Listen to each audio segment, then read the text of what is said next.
Welcome back tonight, The Talk Tonight. We continue to follow the developing issue of safety on the SU Hill. The owner of Acropolis Pizza speaks out on the issue of violence either in or near his establishment in the middle of the night as bars are closing and people are hanging out late.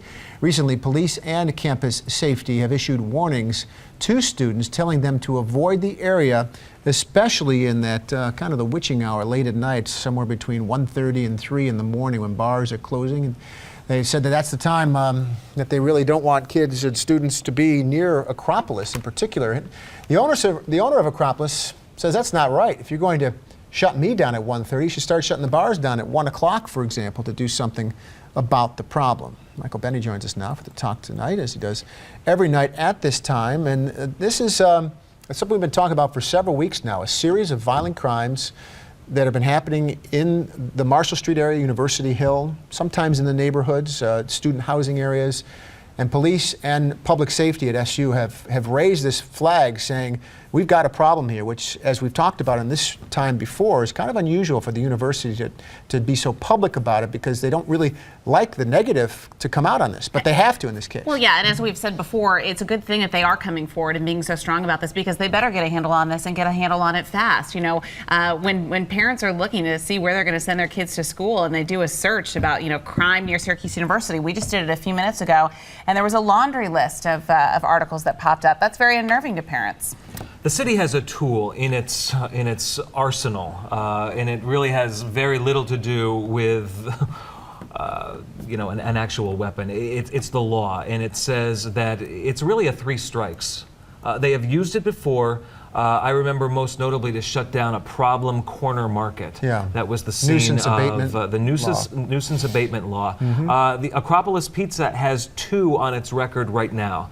And there is a 3rd lingering out there that I infer must be tied to some of these more recent criminal activities that have happened either in the establishment or just outside of it that could be used in this case. That's a powerful tool this city has to step in and say, look, this is just too much.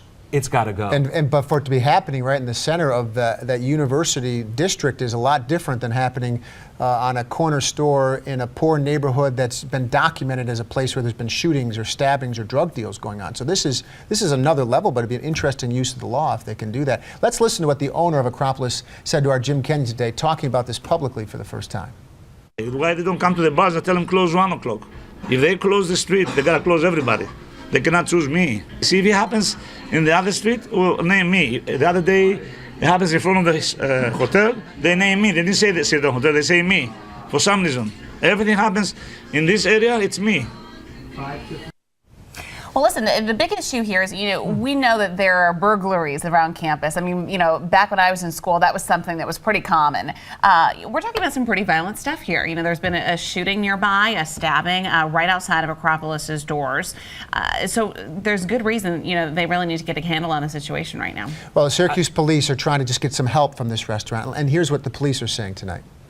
We're trying to get a handle on the problem, and working with the owner is one of the things we need to do. But when an owner just kind of buries his head in the sand and says, it's not my problem, well, it is. We have multiple incidents documented that have happened inside his place. And that's the great frustration, and I think that is something that translates to the SU community, to other business owners.